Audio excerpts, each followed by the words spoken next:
Okay, just a couple days ago, we woke up to this amazing sight.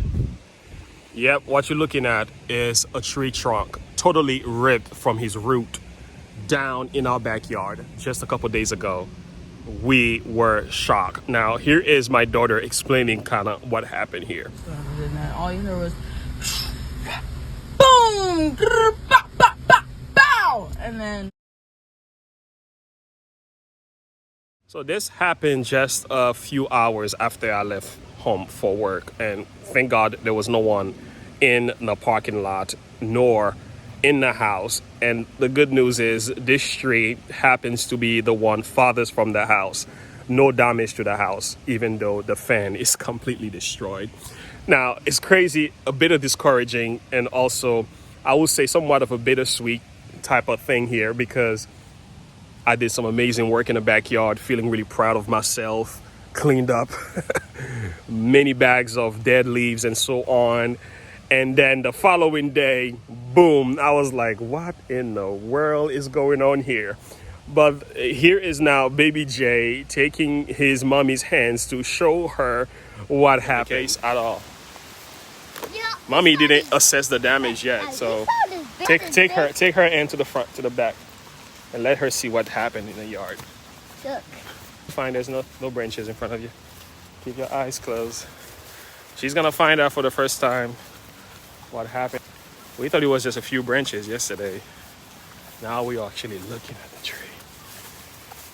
All right, mommy. 3, 2, 1. Open up. Yeah. That what happened. Oh my goodness! Yeah. Oh my goodness! We were just racking over here. We were just racking over here for you to. Well, yeah. Remember we did the grass. Yeah, remember we were just cutting the grass, and the whole tree fall down. Now, this is somewhat of a blessing in disguise for a number of reasons. Number one, we needed to take down some trees anyway. I just didn't like the fact it happened this way. But what I'm seeing happening here, number one, nobody was hurt. No damage was done to the house. None of our cars were crashed or anything. So what you're looking at is kind of like the front of the house, somewhat the side of the house. And the tree has fallen somewhat about 20 feet away from the home, which is good. Now, I'm going to show you the root of this tree so you have an idea of the seriousness of the damage that has happened here. Let's take a walk. Go into the back of the house. This is what we are looking at. Okay. I hope you are seeing the size of this thing. Yeah. Yeah. Just from the width itself, from the height, we're talking about somewhere around 6'10", maybe or even taller than that. I will say I'm 6'2", so yeah, we're looking about close to 8 feet tall just from his height. As far as the width is concerned, yeah, we can almost double that. So we're looking about 15 feet wide of a tree, and just the root itself. What blows my mind about this, guys, is the fact it ripped it from his root. Yeah.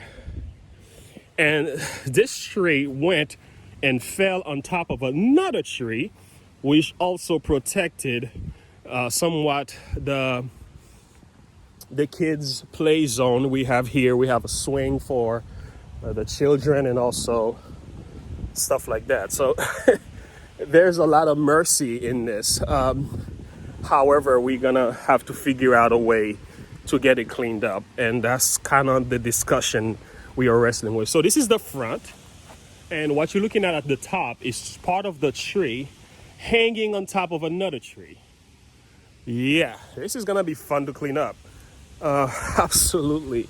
But it didn't hit the house. But I'm guessing, were it not for this tree, it is highly possible it would have made it to the house. The damage probably wouldn't be as bad, but I'm sure like parts of the house would have been destroyed. Yeah, it's been a fun weekend. So if I have not uploaded any videos, so you know kind of what's going on here. So he's been somewhat keeping me busy here. So yeah, there are several lessons to learn from this. Number one is what I've learned is that it's not about the size of the tree, it's about the strength of his root. Who would have thought this huge tree will have fallen from his root down and over to another tree? You see, sometimes some things and some people may look big and strong. This doesn't mean they are deep and grounded in the truth. If your roots are not strong, be careful. You will eventually stumble and crumble. Now, there's another aspect to that. Lesson number 2 is that in every difficulty, there is a blessing in disguise. What's happening here is certainly going to change the scope, and we're going to have to find money that we don't have and some way, somehow figure things out. And I believe God is going to take care of us. This is not even a thing that I need to worry about. But there's a blessing in this, despite of what you might be seeing here. Even though it's not making a lot of sense to me right now, but I'm pretty sure in time it's going to make a lot of sense. There are things I do not understand, that's for sure. But I can see the damage could have been worse. Things could have been much worse. The tree had fallen for a reason. Maybe the ground, maybe it fell at a time where it needed to fall. No one was home. We were fine. The cars were impacted. So all these different things we are looking at as well. And I'm pretty sure in the midst of that, there's some things that I may not understand. I'm pretty sure God will explain to us in time. Lesson number 3 is that God will take care of you. I want to keep that in mind. No matter what's happening in your world, it's highly likely, even though you may not see all the picture and have a correct understanding of everything that's going on, highly likely God is taking care of business. God was taking care of us right in the midst of that. And I got to preach a little bit here because I'm seeing the mercy of God all over the place here. And not only was father from the house, the tree fell at the time we were in home. None of our cars are damaged. None of the house is damaged. The yard is certainly looking like a mess.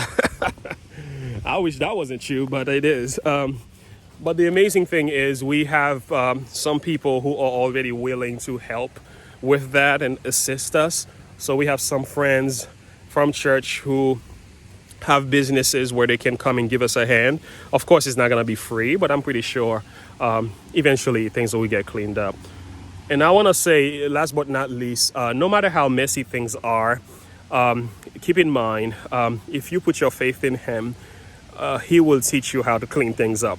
And sometimes, just like you see this condition of my yard here, our yard is in a very bad condition. That is true. But in the midst of this craziness here, it's going to get cleaned up. And sometimes you look at your life and you say, man, my life is such a mess. I wonder if it is possible for God to help me to clean up my mess. And the answer to that is, it is possible. God has a way of working things out, even in the midst of all the corruption and messes in our lives.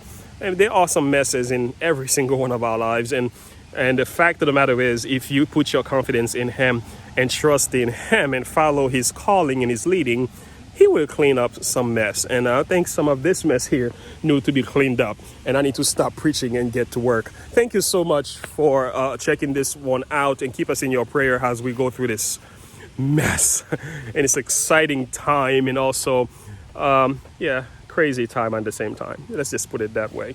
I'll see you on the next video. God bless you. Take care and have a good one.